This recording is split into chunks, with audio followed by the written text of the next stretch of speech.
នេះជាទេសភាពដែលខ្ញុំបានធ្វើដំណើរពីអនុវិទ្យាល័យរងមកតាមផ្លូវទេសភាពស្អាតហើយផ្លូវនៅទីនេះគឺចាក់កស៊ូហើយដែលយើងបានឃើញខាងមុខនោះគឺជាភ្នំរូង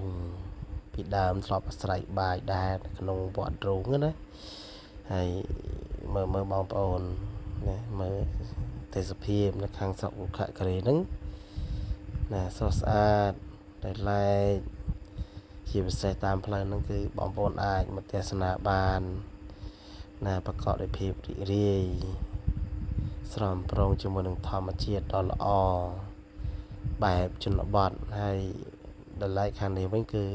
ជាទេសភាពនៃតំបន់ត្រជាក់ចិត្តណាឥឡូវវាស្រែនៅឡើយទេ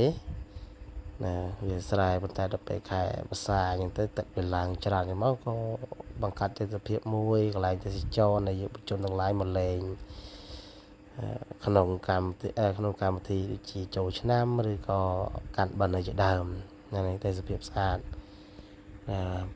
ដែលពោពេញដោយវាលស្រែណាព្រលឺថ្ងៃឬក៏ទេសភាពល្អស្រុកបំរុងនៃស្រុករុក្ខគិរី